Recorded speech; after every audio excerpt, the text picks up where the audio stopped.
Avec 99 autres personnes, je me retrouve accidentellement entraîné dans un jeu de survie brutal, le jeu du fauché. Dans ce jeu, le gagnant remporte un prix de 1000 $. Mais la règle c'est la suivante, survivre 7 jours avec seulement 50 $. Si c'était vous, comment survivriez-vous? En tant que professionnel fauché, dès que je vois les règles, je repère la faille du jeu. Bientôt, la voix électronique du système retentit. Bienvenue, 100 joueurs au jeu cassé. Fonds de départ, 50 $. Objectif, survivre 7 jours dans le jeu. Le gagnant reçoit un prix de 1000 $.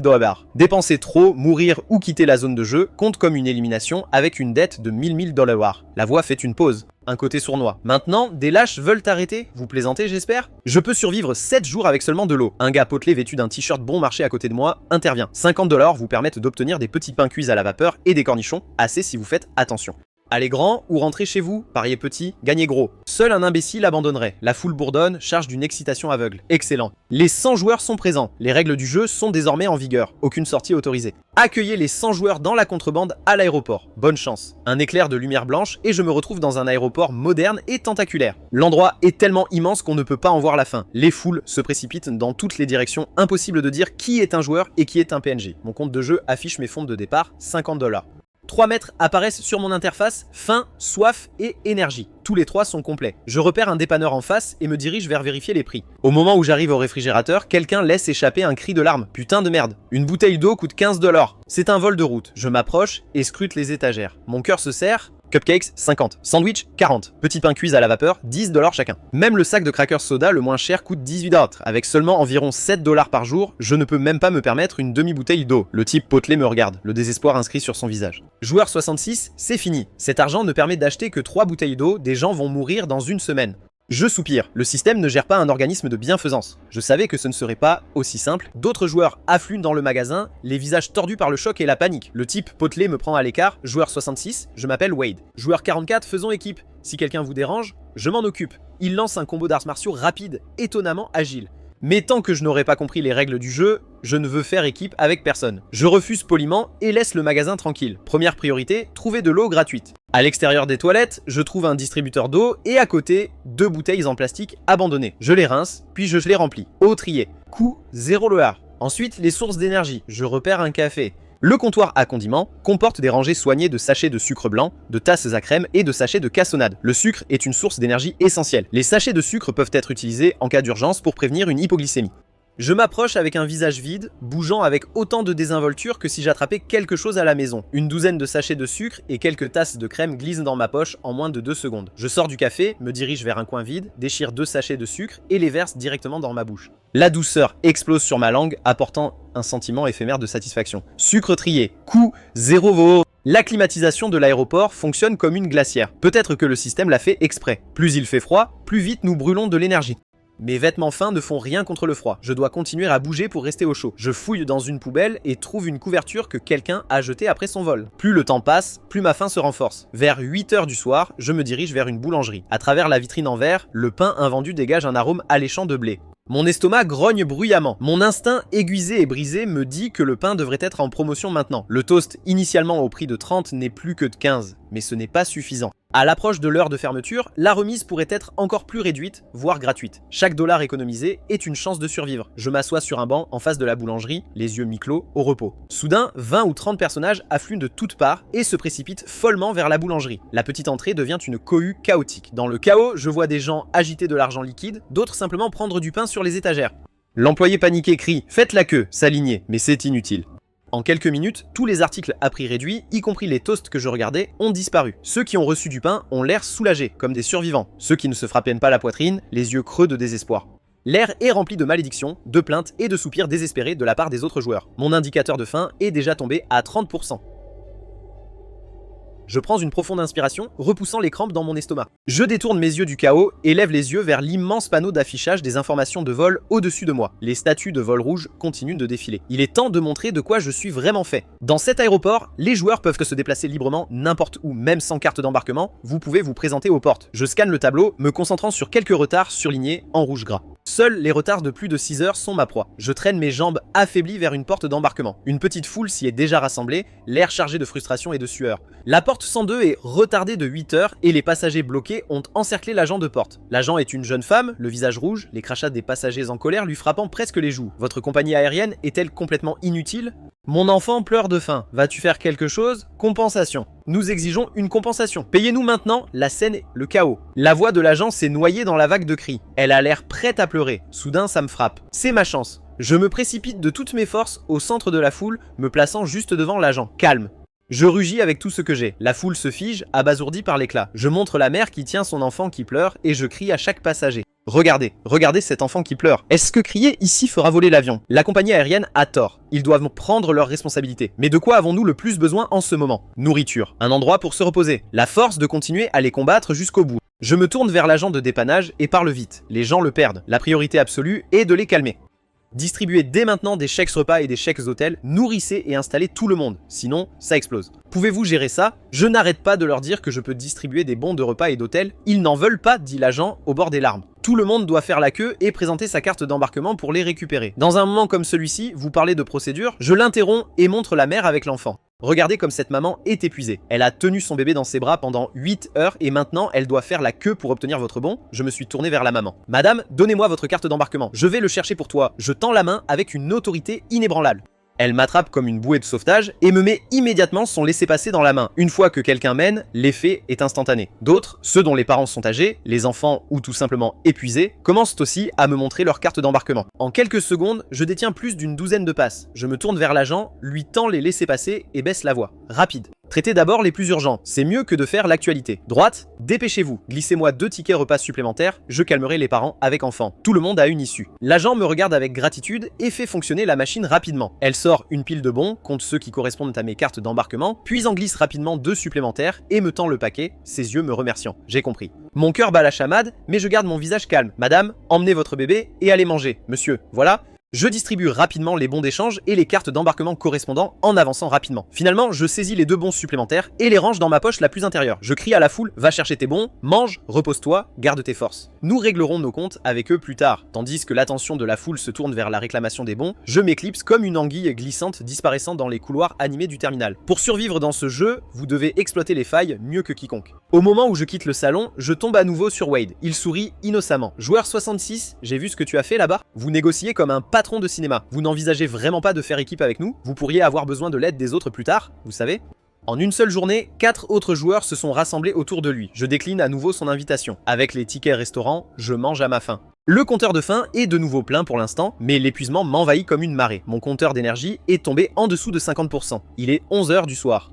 Les foules à l'aéroport ont considérablement diminué. La plupart des magasins ferment et les lumières diminuent. Une horreur étrange et indescriptible s'installe. Chaque banc du terminal est équipé d'accoudoirs conçus pour empêcher les personnes de s'allonger. Un jeune joueur, probablement n'en pouvant plus, s'enveloppe dans une fine veste et se recroqueville sur le sol pour dormir. En moins de 2 minutes, un rayon lumineux le frappe en plein visage. Levez-vous, ne vous allongez pas ici. La voix de l'agent de sécurité est plate, sans émotion. Le jeune joueur ignore le PNJ, se retourne et continue de dormir. Soudain, une nuée de gardes surgit des coins, le hissant sans un mot et le jetant hors des portes de l'aéroport. L'écran public clignote. Joueur très éliminé pour avoir quitté la zone de jeu. Dette, $1000. Plus de joueurs dans différentes zones sont éliminés de la même manière. Le système utilise l'épuisement et le froid pour drainer le reste de notre raison. Mon compteur d'énergie est maintenant extrêmement bas. Pour éviter l'élimination, j'ai drapé la couverture miteuse sur moi-même et je me suis endormi assis sur une chaise terminale. Le soleil du lendemain matin nous indique qu'un seul jour s'est écoulé. Mon compteur d'énergie a à peine grimpé à 75%, mais la faim est redescendue à 50%, il me reste encore un ticket restaurant, donc je ne suis pas trop inquiet. Je bois une gorgée d'eau froide, mange 2 sachets de sucre et retourne au hall de départ pour chasser. Un joueur se jette soudainement sur un enfant qui lui arrache son hot dog. L'enfant fond en larmes. Les gardes arrivent face à l'agitation, encerclent le joueur et le poussent dans une voiture de police à l'extérieur de l'aéroport. La diffusion du système retentit à nouveau. Le joueur 25 a volé de la nourriture à un PNJ, expulsé de l'aéroport par la sécurité, éliminé, dette $1000. J'apprends une leçon importante. Dans cet aéroport, rien de ce que vous faites ne peut alerter la sécurité. Mais aujourd'hui, l'aéroport est étrange. Pas un seul vol n'est retardé. Je suppose que le système a corrigé la faille que j'ai exploitée. Je passe la journée à errer dans le hall comme un voyageur normal, visitant tous les magasins proposant des échantillons gratuits. Bien sûr, je ne fais que manger, je n'achète jamais. Je goûte en regardant le visage du vendeur. Une fois qu'ils ont compris, je m'enfuis. C'est comme ça que je passe la soirée. Pour le dîner, j'utilise mon chèque repas restant et je recharge mon compteur de faim. Mon énergie est encore plus faible aujourd'hui. Cette fois, je ne me contente pas d'une chaise. Je me glisse dans un couloir latéral sombre où j'ai repéré une mine d'or plus tôt. Une buanderie abandonnée avec une porte fissurée, pleine de déchets à l'intérieur, mais fermez cette porte et c'est un petit monde privé. Au moment où j'entre dans la pièce, avant de pouvoir fermer complètement la porte, bam! Quelqu'un ouvre la porte d'un coup de pied, entre un type grand aux yeux bridés, flanqué de 2 voyous. Sortir. Cet endroit est à nous maintenant, le grand type m'aboie dessus, je le reconnais. Hier à la boulangerie, c'est lui qui a été le plus impitoyable. Il a même arraché du pain des mains de 2 autres joueurs. Sachant que je ne peux pas l'affronter, je décide de renoncer à cette place privilégiée. Juste au moment où j'arrive à la porte, le grand type sort soudain un couteau. Donne-moi tout ou je t'éviscère. La folie et la cruauté dans leurs yeux me disent qu'ils le feront absolument. Mon esprit s'emballe. Riposter, aucune chance. Remettre l'argent, cela signifie l'élimination. 1000 de dettes. Que dois-je faire? Que dois-je faire? J'avale difficilement. Monsieur, parlons. Le vol vous permet d'être signalé par le système et éliminé. Fermez-la, dépêche-toi. Je n'ai aucune patience. Le couteau à fruits se rapproche de ma gorge. Je renonce à résister et lui transfère de manière décisive les 50 $ de mon compte. Ce n'est qu'en restant en vie dans le jeu que j'ai une chance de réussir. Ils prennent chacun leur part et me mettent dehors. La porte se ferme. De l'intérieur, j'entends des voix suffisantes. Le vol direct fonctionne réellement. Heureusement qu'il nous a dit que voler pour de l'argent ne vous éliminez pas. Désormais, nous n'avons plus à nous soucier de l'argent. De qui est-ce dont il parle? Voler un PNG est interdit, mais voler un joueur, voire tuer un joueur, est autorisé. Qui connaît si intimement les règles de ce jeu? Ce n'est que le 2e jour et j'ai déjà perdu mes derniers 50 $. Pas d'argent, pas de nourriture. Suis-je juste censé attendre de mourir? Un instant plus tard, un message anonyme apparaît sur l'écran public. Venez à la boulangerie au niveau 3, section A. Le pain est à moitié prix. La porte de la buanderie s'ouvre, le grand type et son équipe sortantes. Je me dépêche de me cacher et de les suivre jusqu'au dépanneur. Tous les 3 dépensent tout l'argent volé en crackers soda. Lorsque la confirmation de paiement retentit, le système diffuse les joueurs 5, 49 et 61 éliminés pour dépenses excessives. 1000 $ de dette. Le grand type pousse un gémissement. Avant même que sa voix ne s'éteigne, son corps tout entier disparaît comme une traînée de lumière dans les airs. Les 2 voyous disparaissent également. Des dizaines de sacs de soda et 4 ou 5 sacs de pain tombent sur le sol. Je me précipite instantanément, enlève ma veste et emballe bien tous les crackers et tous les sacs de pain. J'avais raison, le système dit que les dépenses excessives vous éliminent. Mais chaque joueur ne dispose que de 50 $. Comment quelqu'un pourrait-il dépenser trop? Il n'y a qu'une seule explication. Voler l'argent d'un autre joueur et en dépenser plus de 50 est considéré comme une dépense excessive. Mais le grand type a volé du pain à la boulangerie et n'a pas été éliminé, ce qui signifie que le pillage de la nourriture ne compte pas. Comme je m'y attendais, dans les jours à venir, davantage de gens comprendront cela et se battront bec et ongles pour se nourrir. Je dois donc bien cacher cette nourriture. Avec ces fournitures, je peux définitivement survivre jusqu'au bout. Je trouve 5 endroits que je considère comme sûrs et je répartis les crackers entre eux, une place par jour, et je peux rouler les 5 jours restants. Une fois que j'ai terminé, mon énergie est à nouveau critique. Bientôt, je m'endors à nouveau sur une chaise terminale. Le 3e jour du jeu commence. Une toux déchirante éclate à proximité, attirant tous les regards dans la région. C'est le joueur 47, la fille a l'air frêle, elle est recroquevillée sur un banc métallique glacial, le corps tremblant violemment, le visage rougi par la toux, voire fiévreux. Son copain, également joueur, lui lance un regard dégoûté. « Qu'est-ce qui ne va pas? Tu as de la fièvre ?» N'ose pas mourir avant le 7e jour. La voix du joueur 47 est rauque et faible, saturée de congestion. J'ai soudain si froid que ça me fait tellement mal. « Aaron, peux-tu me tenir s'il te plaît ?»« Certainement pas. Et si tu me le donnais ?» Mensonge soudain. Une alarme perçante retentit sans avertissement dans tout le terminal. Des pas lourds et synchronisés approchent du couloir le plus éloigné. Les agents de quarantaine en combinaison blanche contre les matières dangereuses soulèvent sans effort le joueur 47. Laisse-moi partir, je ne veux pas qu'il soit éliminé. Erin, aide-moi, aide-moi. Mais Erin ne la regarde même pas, se retourne et court. Les agents de quarantaine ignorent ses cris et éloignent la civière sous les yeux des joueurs avec horreur. Ils disparaissent dans le couloir. Quelques secondes plus tard, le système diffuse. Le joueur 47, présentant un risque grave pour la santé publique, a été expulsé de force de la zone de jeu pour être mis en quarantaine. Éliminé. 1000 $ de dette. Le joueur 87, qui représente un risque grave pour la santé publique, a été expulsé de force de la zone de jeu pour être mis en quarantaine. Éliminé. 1000 $ de dette. Les joueurs échangent des regards, les yeux pleins de méfiance. Hier, le joueur 87 a sorti de la nourriture des poubelles. Aujourd'hui, il a eu une violente diarrhée. Un rhume vous fait sortir, la diarrhée vous fait sortir. Qui est-ce le prochain ? Même la moindre toux, même le simple fait de se racler la gorge, fait accélérer le pouls. J'ai appris une autre règle, on ne peut pas tomber malade. Même un rhume ou un problème d'estomac mineur signifie le retrait de la zone de jeu. J'ai survécu à la journée grâce au pain et aux crackers que j'ai récupérés. L'aéroport est encore plus froid aujourd'hui, comme une véritable glacière. Je trouve dans la poubelle une couverture thermique d'urgence, du genre qu'utilisent les randonneurs, et m'envelopper dedans me garde enfin au chaud. Le 4e jour arrive, avec de plus en plus d'éliminations. Je me réveille à l'aube et décide de prendre le pain et les crackers du jour. J'évite soigneusement la foule et me dirige vers la première cachette. L'espace entre un énorme pot de plantes et le mur derrière des toilettes isolées. Je m'approche, m'accroupis et atteins l'espace familier. Vide.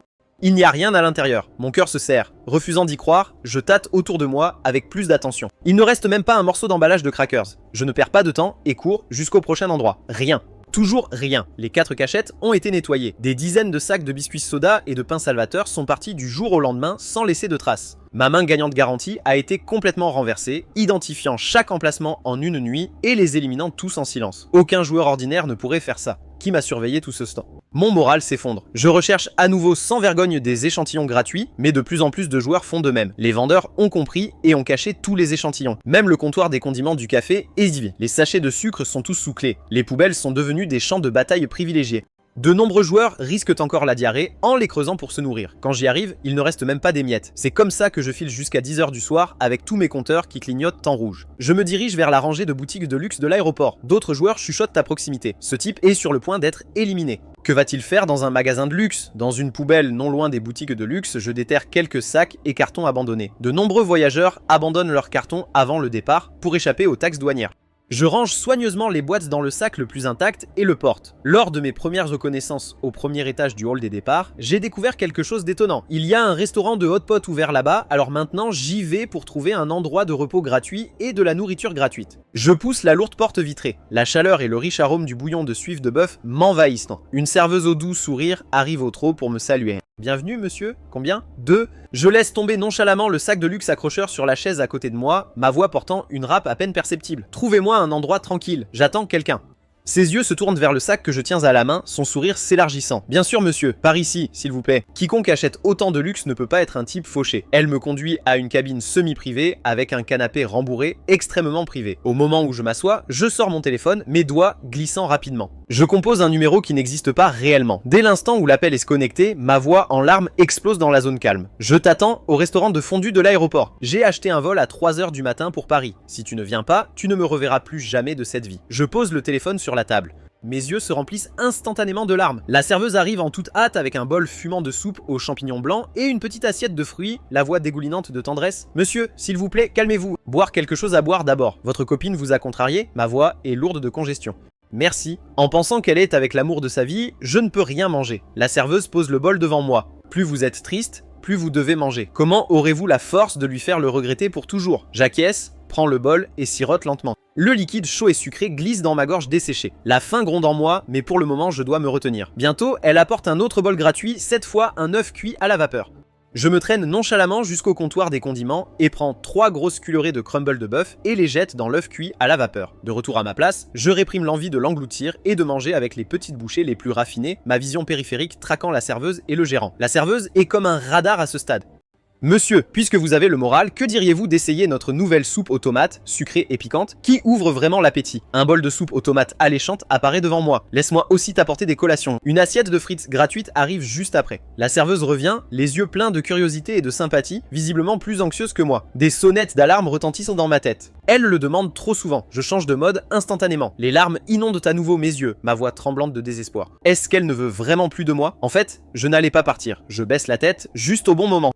Les épaules tremblent violemment. Ne pleure pas, s'il vous plaît, ne pleurez pas. La serveuse panique, revient en courant avec un énorme ours en peluche et le serre dans mes bras. Laissez-le vous tenir compagnie. Tu es si beau, elle le regrettera certainement. Je serre l'ours dans mes bras, l'épuisement s'écrasant comme un raz de marée. Mon énergie est critique, je dois me reposer. J'ai secrètement réglé mon téléphone pour qu'il vibre à 2 h du matin, puis je m'effondre contre l'ours, vidé me blottit dans le canapé moelleux. Je ferme les yeux. Juste avant de m'endormir, je prie pour qu'il ne me mette pas dehors. Je n'ai aucune idée du temps que je dors avant que la serveuse ne me réveille. Monsieur, votre vol n'est-il pas sur le point de décoller? Mon téléphone se met à vibrer énormément au bon moment. L'alarme que j'ai réglée. En un éclair, je prends le téléphone, ignore l'identification de l'appelant et lance mes lignes préparées dans le combiné. Je t'ai attendu au restaurant Hot Pot pendant 4 heures. Vous ne viendrez toujours pas? Cet homme est-il vraiment si important? Je pars. Je pars vraiment. Ne viendras-tu pas me voir juste une fois? Je raccroche et enfouis mon visage dans l'ours en peluche, les épaules tremblantes. À tous ceux qui regardent, je pleure en silence. Le manager fait une pause, secoue la tête et continue son chemin. La serveuse m'apporte pensivement une couverture. Je dors sur le grand canapé toute la nuit. Tôt le lendemain matin, alors que je m'apprête à partir, la serveuse fait tout son possible pour m'apporter gratuitement du lait de soja, du porridge de riz et des œufs au thé. Ses yeux sont pleins d'encouragement. Monsieur, tenez bon, laisse-la cette femme, vous rencontrerez quelqu'un de mieux. Félicitations pour votre nouveau départ. Comme je n'ai jamais rien commandé, je n'ai pas à payer. Je murmure un merci et sors par la porte vitrée. Mon énergie est entièrement restaurée, la faim est au maximum. Cette décision était éhontée et ne peut fonctionner qu'une seule fois et j'ai déjà joué cette carte. Bientôt, le jeu entre dans la 5e journée. Dès que je sors du restaurant, je tombe sur Wade et son équipe. Son équipe compte désormais plus de 20 personnes. Ils distribuent des crackers. Dès l'instant où je vois l'emballage, mon esprit explose. Ce sont mes crackers manquants. J'ai délibérément arraché un coin de chaque sac pour marquer. J'arrive en trombe, furieux. Wade, tu as volé mes crackers. Ne soyez pas en colère. Je t'ai dit de rejoindre mon équipe. Vous n'écouteriez pas. Rendez-les. Regardez mes coéquipiers. Ont-ils l'air de vouloir les rendre? Wade fait un geste derrière lui. Plus de 20 paires d'yeux brillent d'avidité. Je prends un cracker, propose-t-il, et je recule. Puis-je quand même vous rejoindre? Joueur 66, trop tard. Wade sourit faiblement, son visage doux et inoffensif. Ce jeu n'a jamais consisté à jouer en solo. Les joueurs ne peuvent survivre qu'en faisant équipe et en prenant les ressources des autres. Vous n'avez ni argent, ni nourriture, ni valeur pour personne. Alors tout ce que vous pouvez faire, c'est attendre. Quelque chose à dire pour vous? À ce moment-là, le système émet soudainement une directive. Joueurs, bienvenue au 5e jour. Afin d'augmenter la valeur ludique du jeu à partir d'aujourd'hui, tous les distributeurs d'eau de l'aéroport sont fermés. L'eau des toilettes est contaminée, ne pas utiliser. Les joueurs explosent sur l'écran public. Valeur du divertissement, va te faire voir. Pas d'eau depuis 3 jours, vous essayez de nous tuer. L'équipe de Wade commence également à s'animer, la peur écrasant la brève joie de recevoir de la nourriture. L'eau est une monnaie plus mortelle que la nourriture, mais Wade n'est pas inquiet. Il lève la main pour faire taire les troubles d'une voix ferme. Quelle est la panique? C'est juste de l'eau. Il me lance un regard de côté et continue. Les autres joueurs ont de l'eau, prends-le. Mon cœur se serre, mais il est trop tard pour courir. Plus de 20 paires d'yeux injectés de sang se ficent sur moi. La foule se précipite comme des chiens qui sentent le sang. Lâché. C'est le mien. Je serre désespérément mon sac à dos, mes 4 mains en battent en 2. La sangle est arrachée, la fermeture éclaire déchirée. 2 lourdes bouteilles d'eau sont violemment arrachées, les derniers sachets de sucre s'éparpillant sur le sol, immédiatement saisis. Je suis poussé au sol. Wade dit froidement. Ne pas te tuer est une pitié suffisante. À l'air se faire cuire un œuf. Je me lève et m'enfuis, non pas pour échapper à Wade, mais pour récupérer de l'eau. Je dois atteindre cet endroit avant que quelqu'un d'autre ne s'en rende compte. La zone d'élimination des liquides. Les règles de sécurité des aéroports interdisent donc les contenants de liquide de plus de 100 ml. Au point de contrôle de sécurité, les passagers jettent sur place de l'eau en bouteille, des boissons et des jus de fruits dans des poubelles spéciales ou des paniers de collecte. Au point de contrôle des départs nationaux, 3 poubelles en plastique transparent hautes à la taille sont alignées, remplies de bouteilles à moitié bues et même non ouvertes. 2 PNG assistants de sécurité en uniforme se tiennent à proximité. Il est impossible de fouiller ouvertement dans les poubelles. Cela déclencherait une alerte de sécurité. Je ne peux plus attendre. La fenêtre se ferme. Je change mon visage en détresse extrême et me dirige à grands pas vers le point de contrôle, visant directement les poubelles. Excusez-moi, s'il vous plaît, bougez. Ma voix est rauque, pleine de larmes, alors que je franchis la ligne attirant l'attention de l'assistante. Monsieur, veuillez faire la queue. Un assistant de sécurité fronce les sourcils et m'arrête. Je suis désolé, je suis vraiment désolé monsieur. Je parle vite, avec une véritable panique, en désignant les poubelles. Je pense que j'ai laissé tomber ma bague là-bas. C'est un souvenir de ma grand-mère. S'il vous plaît, laissez-moi le chercher juste un instant, s'il vous plaît. Les larmes coulent pendant que je parle, l'air tout à fait sincère. L'assistant de sécurité hésite, puis s'écarte. Soyez rapide.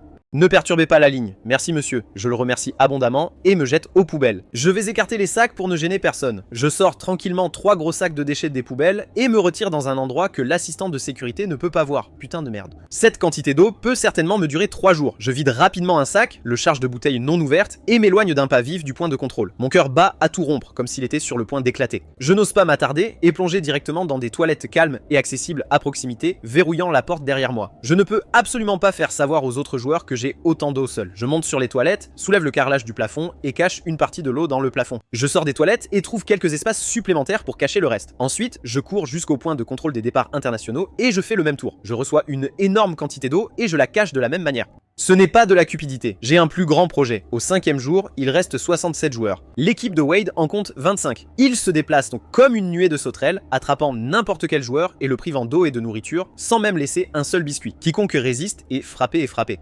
Les PNG ferment les yeux sur la violence des joueurs. Aucun agent de sécurité ne vient les arrêter. Soudain, un bruit sourd. Un joueur tombe au sol à cause d'une hypoglycémie. Un instant plus tard, il s'arrête de bouger. Il est mort ? Demande un autre joueur, les yeux écarquillés par le choc. Des médecins en blouse blanche apparaissent avec une civière, soulevant rapidement le joueur dessus et le couvrant d'un drap blanc. Tout se passe en un clin d'œil. Le système diffuse à nouveau. Joueur 93, compteur d'énergie à 0, éliminé. 1000 $ de dette. Beaucoup plus d'éliminations ont lieu aujourd'hui. Les chiffres chutent rapidement. Je dois trouver la bonne alliance pour constituer une équipe capable d'affronter Wade. Des visages des derniers jours me viennent à l'esprit et quelques-uns ressortent. Un groupe serré de 6 personnes mené par le joueur affûté 48. Les autres membres ont chacun leurs propres atouts, tous des hommes physiquement forts. Je les retrouve dans le hall des arrivées et les regarde un moment. Ils ne sont pas en bonne forme. Les lèvres d'un gars commencent à craquer, un autre continue de se lécher les lèvres. Il manque clairement d'eau, c'est mon ouverture. J'arrive avec un sac de luxe. Bonjour, je m'appelle Léo, joueur 66. J'aimerais rejoindre votre équipe. Le joueur 48 se lève et me regarde avec méfiance. Décollez, nous ne recrutons pas. Je remets le sac, à l'intérieur se trouvent 3 bouteilles d'eau, leurs yeux s'illuminent. Je suis honnête, j'ai une source d'eau potable, je peux garantir une hydratation de base à l'équipe. En échange, je veux te rejoindre et partager de la nourriture. Combien d'eau as-tu? De quoi subvenir aux besoins de 7 d'entre nous pendant les 3 jours restants? Aucun problème. Le joueur intelligent de 33 ans intervient, les yeux inquisiteurs. Je refuse catégoriquement. Tout ce que vous devez savoir, c'est que je peux obtenir de l'eau et que je suis prêt à la partager avec l'équipe. La cachette reste avec moi seul, c'est mon assurance. Le joueur 48 jette un coup d'œil à son équipage, échangeant un rapide regard avec chacun d'eux. Très bien Léo, accueillir. Je m'appelle Damon. Notre règle d'équipe est de ne jamais trahir un coéquipier. Le joueur 48 appelle et tend la main. J'acquiesce. Au plaisir de travailler avec vous. L'aube du 6e jour n'apporte aucun espoir, seulement un désespoir plus profond. Je me dirige seul vers la zone de sécurité, dans l'espoir de récupérer plus d'eau, mais 5 gardes y sont postés, les yeux rivés sur les poubelles. Le système a également bloqué cette route. La dernière source d'eau stable a disparu. Les joueurs qui ont souffert de la soif d'hier n'ont pas pu résister à l'envie de boire au robinet des toilettes. La contamination les a assommés et ils ont été éliminés. À ce moment-là, la radio de l'aéroport retentit sans prévenir. Pour accélérer les éliminations et préparer l'affrontement final, le mode élimination survie est désormais actif. Aujourd'hui, les 20 joueurs ayant les scores combinés de faim, de soif et d'énergie, les plus bas seront éliminés ce soir à minuit. Notez que 3 caisses de fourniture d'urgence apparaîtront aléatoirement à l'intérieur du terminal 3 contenant de la nourriture, de l'eau et une petite quantité de médicaments. Les emplacements seront diffusés sur la carte une fois chacun. L'écran public explose instantanément de désespoir et de malédiction. Ce système pourri veut que chacun d'entre nous soit endetté. Nous avons tous été joués. D'abord, cela coupe l'eau, maintenant cela nous oppose les uns aux autres, tellement manipulateur. Tout le monde se calme. Aller au terminal 3 est un suicide. La panique se propage rapidement au sein de notre équipe. Wade est celui qui compte le plus de monde, donc son équipe est plus susceptible de prendre une caisse. Il ne reste que 45 joueurs. Wade en possède à lui seul 25. Cela signifie qu'à moins que les compteurs des 20 autres joueurs n'augmentent miraculeusement, minuit sera une élimination massive. Nous ne pouvons absolument pas laisser les gens de Wade obtenir une caisse. Les yeux de Damon se fixent sur moi. Léo, dis-moi, comment un homme fauché peut-il survivre dans une telle impasse? Le chemin de survie d'un homme fauché n'a jamais été de se battre. C'est exploiter les failles, trouver les fissures, créer le chaos, profiter de l'incendie. La première caisse de fourniture d'urgence est apparue. Terminal 3, niveau B2, salle de repos du personnel. Effectivement, des pas grondent au loin. L'équipage de Wade marche en masse vers le terminal 3, Damon se prépare à diriger notre équipe. Ne les laissez pas arriver en premier. Attendez, je lui attrape le bras. L'emplacement est la salle de pause du personnel. Savez-vous ce que signifie cet endroit? Je fais une pause. La première caisse est définitivement un piège. Ce sera le premier lorsqu'ils seront éliminés. Le système a fermé les distributeurs d'eau gratuits et envoyé des gardes surveiller les poubelles. Cela renforce constamment une règle de fer. Les règles des PNG ne peuvent pas être enfreintes. La zone du personnel est interdite. Les joueurs ordinaires ne peuvent pas entrer. Dès que quelqu'un entre de force, le système le considérera comme une entrée légale et l'éliminera sur le champ. Wade enverra-t-il quelqu'un pour s'introduire par effraction? Je ne pense pas. J'envoie Ethan et Mia en reconnaissance. Ils font rapport. Wade n'a en effet envoyé personne dans la zone réglementée. Au lieu de cela, il a divisé son équipe en plusieurs groupes, gardant toutes les routes menant à la salle de repos du personnel. Sa stratégie est le blocus. Empêcher les autres de l'obtenir sans toucher lui-même à la patate chaude. Tant que personne d'autre ne s'approvisionne, son équipe a toujours l'avantage. Quelques joueurs solo à la dérive semblent désespérés et fous. Leurs compteurs sont définitivement au plus bas. Ils sont assurément éliminés ce soir. Les gens comme ça sont les plus faciles à utiliser. Je me cache derrière un pilier et murmure à mon équipe. La carte clé de la salle de repos du personnel se trouve dans l'armoire de sécurité incendie juste à côté. Êtes-vous sérieux? Le système l'a laissé là? Ne bougez pas. Les hommes de Wade gardent la porte. Nous attendrons le bon moment pour récupérer la carte clé. Un joueur solo debout devant le pilier surprend. Il s'illumine comme si on lui avait injecté de l'adrénaline et se jette sur la cabine d'incendie. Arrêtez-le, ordonne Wade, mais il est trop tard. Le joueur ouvre la porte vitrée du meuble. Il n'y a pas de carte d'accès à l'intérieur, il a déclenché l'alarme. Une alarme incendie perçante déchire tout le niveau B2. Presque simultanément, 6 gardes entièrement armés avec des fourches anti-émeutes descendent comme des soldats du ciel. La scène bascule dans le chaos.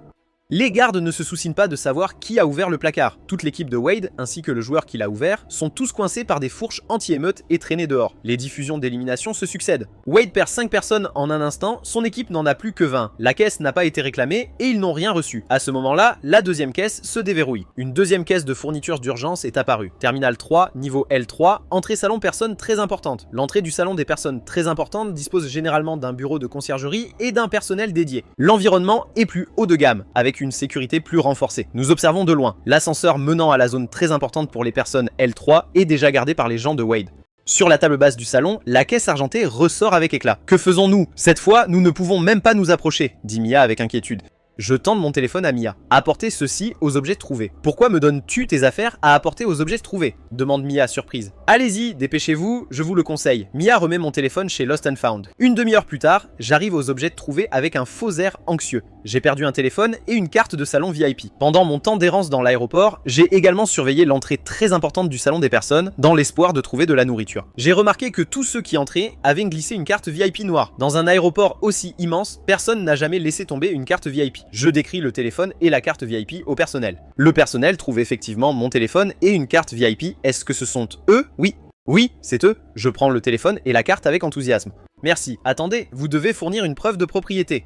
Marcus distrait le membre du personnel sur le côté et j'en profite pour déverrouiller le téléphone avec mon visage et prendre secrètement une photo de la carte. Une fois cela fait, je montre le bâton. Mon visage déverrouille ce téléphone et j'ai une photo de la carte VIP. Après avoir vérifié que tout correspond, le staff me laisse partir. Je me dirige vers la zone d'accueil des personnes très importantes. Un groupe de passagers se dirige vers le salon des personnes très importantes, avec un chariot navette dédié les emmenant à l'entrée. Je grimpe, assis parmi les passagers, passant juste devant les belvédères de Wade. Je roule jusqu'à l'entrée du salon des personnes très importantes, bien en vue. Le gardien prend la carte, la glisse dans le lecteur et le voyant vert clignote. Bienvenue, membre platine, veuillez entrer, les portes s'ouvrent. Wade, qui surveillait l'entrée du salon tout ce temps, crie soudain « Il a dû voler cette carte !» Je maudis silencieusement dans ma tête. Ce gros salaud est sournois. Damon et notre équipe affrontent les gens de Wade dans l'ascenseur. 6 contre 10, ce n'est pas si mal. Profitant du chaos, je me glisse à travers les portes vitrées et récupère la caisse de fourniture. La voix du système est céleste. Félicitations au joueur 66, caisse acquise. Les objets à l'intérieur ne peuvent être utilisés que par les joueurs désignés par le joueur 66. La saisie non autorisée est invalide. Une troisième caisse de fourniture d'urgence est apparue. En haut du bureau d'information centrale du terminal 3, il s'agit d'une plateforme ouverte et entièrement exposée. Pas de zone restreinte, pas de piège, pas de règles de personnes très importantes en jeu. Un pur concours de force et de vitesse. Wade abandonne définitivement le combat et redirige son équipe vers le bureau d'information. Personne ne garde le salon des personnes très importantes. Je sors avec la caisse, l'ouvre et la trouve remplie de fournitures. Assez de nourriture et d'eau pour nous nourrir tous les 7 par jour. Une fois nos 3 mètres remplis, pas question d'être éliminé ce soir. Léo, nous te devons celui-ci. D'autres joueurs courent vers la troisième caisse, on reste sur place et on fait le plein comme des fous. Pour la dernière caisse, Wade arrache tout faux semblant et déchaîne une violence brute et nue. Les joueurs restants affrontent l'équipage de Wade, sanglant et brutal. Finalement, les numéros de Wade ont été publiés. Nous regardons tous les 7 à distance de sécurité, dit Damon. Une seule caisse ne suffit pas à remplir tous les hommes de Wade et la première caisse était trop difficile à mettre en place pour que son équipe soit en difficulté. Le compte à rebours à froid du système se déroule silencieusement. À 23h50, l'ambiance du terminal est écrasante. Début du décompte du système. Sur la base des classements combinés de la faim, de la soif et de l'énergie, les 20 joueurs suivants ont les scores les plus bas et seront éliminés. La voix électronique froide lit les chiffres sans émotion. Hormis notre équipe de 7 personnes, tous les autres joueurs solo sont éliminés. Même l'équipe de Wade, en raison d'une caisse de fourniture inégalement répartie, est réduite à seulement 13 personnes. Au moment où la diffusion se termine, l'aéroport tout entier tombe dans un silence de mort. 20 joueurs à 1000 chacun. La cagnotte s'élève désormais à 20 000 $. Si tous les joueurs sont éliminés, le vainqueur final remporte les 20 000 plus 100 000 supplémentaires pour un total de 105 000 $. Un chiffre aussi grand suffit à rendre n'importe qui fou. Wade nous regarde de l'autre côté du chemin, une soif de sang brillant dans ses yeux. Il se lèche les lèvres et dit à son équipe « Je ne veux pas que nous nous blessions, mais nous avons les chiffres. Nous éliminons les 7 autres joueurs, puis répartissons 120 000 entre nous, 13. » C'est le jeu le plus sûr. De notre côté, l'expression de Damon est grave. Tout le monde reste calme. Ne tombez pas dans le piège du système. L'équipe de Wade s'unira absolument pour nous éliminer en premier afin que nous ne puissions pas nous retourner les uns contre les autres. Nous retirons tous les 7 leurs 13,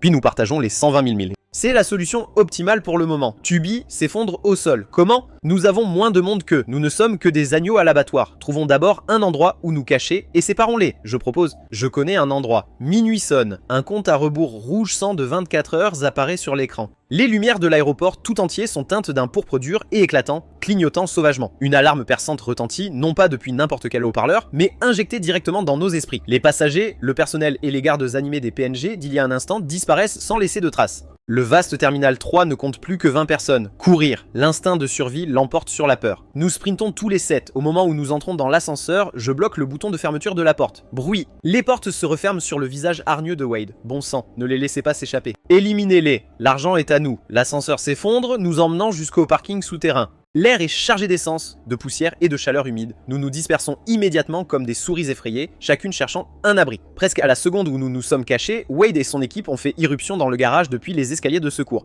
20 joueurs sont dispersés sur l'immense terrain. Tant que je continue à stagner, j'ai encore une chance de survivre. Je retiens mon souffle comme une pierre froide plaquée contre le sol, regardant à travers l'étroit espace sous une voiture. Les lumières clignotent follement. Joueur 9 tué par un autre joueur. 1000 transférés sur le compte du tueur. Homès, qui l'a tué? Était-ce l'un des nôtres? Viennent ensuite les bruits des combats, suivis des cris d'agonie de Tubi. Quelques instants plus tard, vient l'annonce de son élimination. Les joueurs sont dispersés dans le garage, des cris retentissant de temps en temps. L'émission lit élimination après élimination. Joueur 21 éliminé par son propre coéquipier. Le chaos s'approfondit. La suspicion envahit les joueurs. La confiance s'effondre. L'émission anonyme revient. Ensuite, tuer Wade, c'est l'ancien champion. Sa cagnotte est ce de 200 000 $.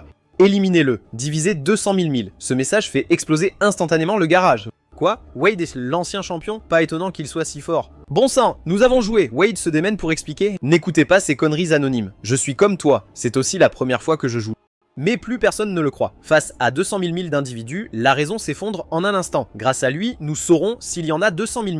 Hors de lui, hors de lui. La bagarre éclate à nouveau. Cette fois, tous les yeux sont rouges, se battant sauvagement pour ces 200 000 légendaires. Je profite du chaos pour trouver un SUV avec une porte déverrouillée et me glisse tranquillement dans le coffre. Dans l'espace sombre, je me recroqueville en boule, écoutant à travers une fissure du coffre les cris et les émissions du système à l'extérieur. Les minutes passent, les bruits extérieurs se font de moins en moins nombreux, jusqu'à ce qu'à un moment donné, le garage devienne complètement silencieux. Je regarde attentivement à travers la fissure. Tout ce que je vois, ce sont des restes éparpillés partout. À ce moment-là, une voix familière retentit, Lyon.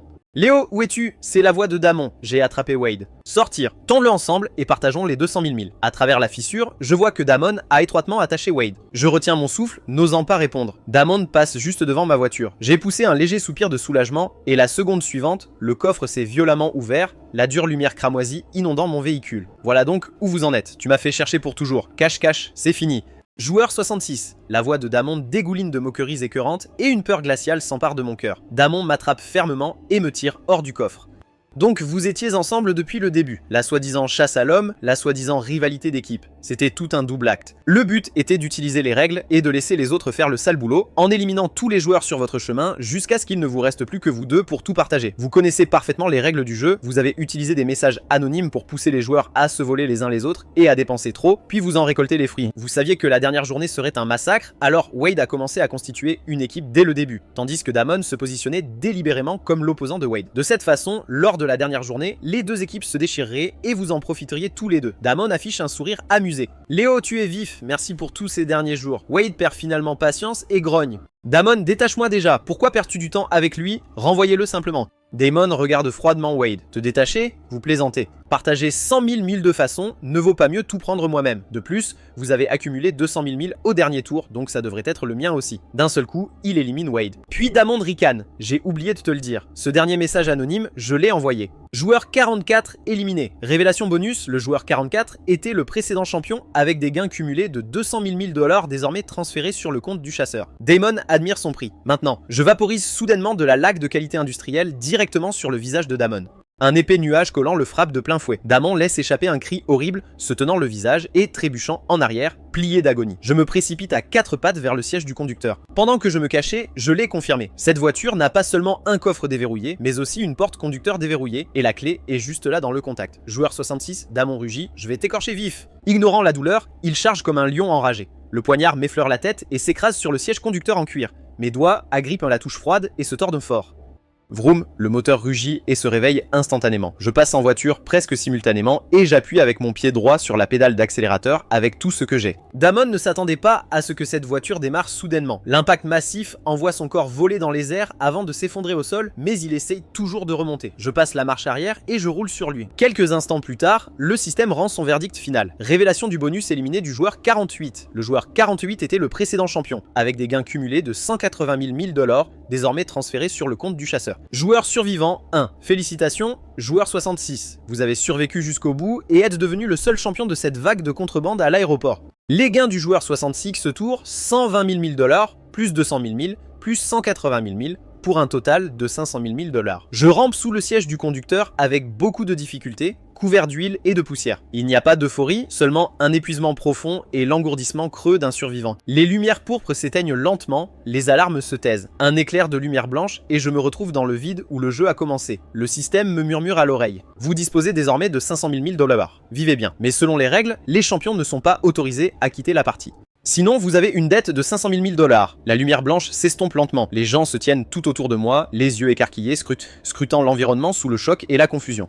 Le système parle. Accueillez 100 joueurs, 60 000 joueurs dans le jeu cassé. Fonds de départ, 50 $. Objectif, survivre 7 jours. Le gagnant reçoit un prix de 1000 $.